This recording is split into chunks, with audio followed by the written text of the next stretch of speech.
Here at City A.M, we've been following the general election campaign closely ahead of July 4th. And one issue which keeps cropping up is tactical voting. So we thought we'd explain exactly what it is and how it could affect the election results. First, what is tactical voting? Put simply, voting tactically is when you make your decision on who to vote for while keeping in mind what other voters are likely to do, in order to increase your chances of being happy with the outcome. Let's say you really don't like candidate A. You prefer candidate B.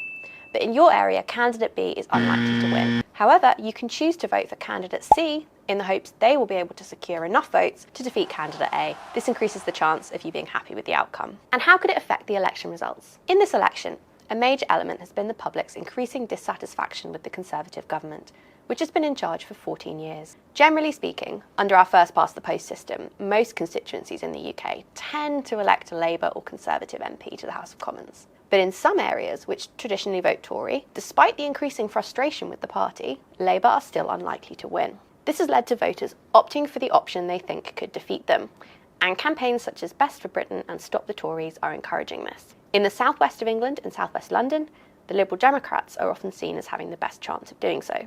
Voters on the right could also be more likely to vote Reform UK over the Conservatives. This could even be as a form of protest vote, while left-wing voters might opt for the Greens in a bid to ensure progressive representation to Parliament, to hold a Labour government, potentially with a large majority, to account. So we know what tactical voting is, but what are some of the issues with it? Some people have criticised this method of voting, including the Electoral Reform Society, who have called it bizarre.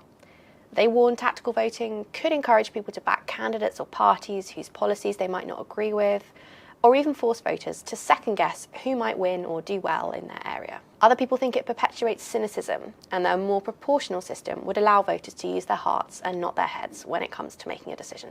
What do you think about tactical voting? Do you think it will influence the election? Let us know in the comments.